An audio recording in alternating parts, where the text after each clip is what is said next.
Buenos días. Desde la empresa cultural Achucats, colaboradora con todas las asociaciones tirios de la Comunidad Valenciana, os presentamos este breve vídeo explicativo sobre el Corpus de la ciudad de Valencia, debido a la cercanía de su celebración.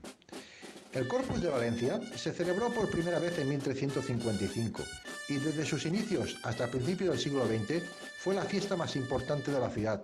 y por eso era llamada la Festa Grossa. El Corpus de la ciudad de Valencia fue siempre el más vistoso y original de España por su boato y la cantidad de actos que contenía. Su particular característica, respecto a los demás, reside en las llamadas rocas, que son carros triunfales arrastrados por caballos y que llevan imágenes escultóricas alusivas a pasajes bíblicos o santos, siendo la más antigua de estas carrozas la llamada Roca de la Diablera, de 1511, y la Roca de Sant Vicent Ferrer, de 1512.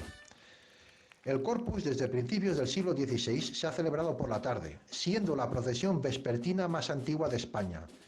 Dentro de los actos tenemos la cabalgada o convit, que tiene lugar la mañana del Corpus a partir de las 12 y donde se representan todo tipo de pasajes bíblicos, danzas y misterios,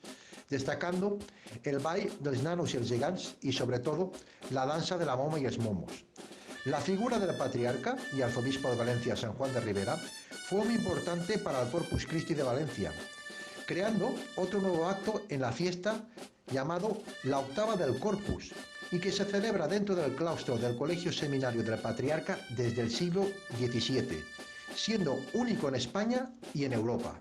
Especial mención merece también la Asociación Amics del Corpus de la ciudad de Valencia, que desde finales de los años 70 se han encargado de recuperar toda la riqueza patrimonial y profesional de nuestra fiesta, entre ellos la nombrada cabalgada o convit,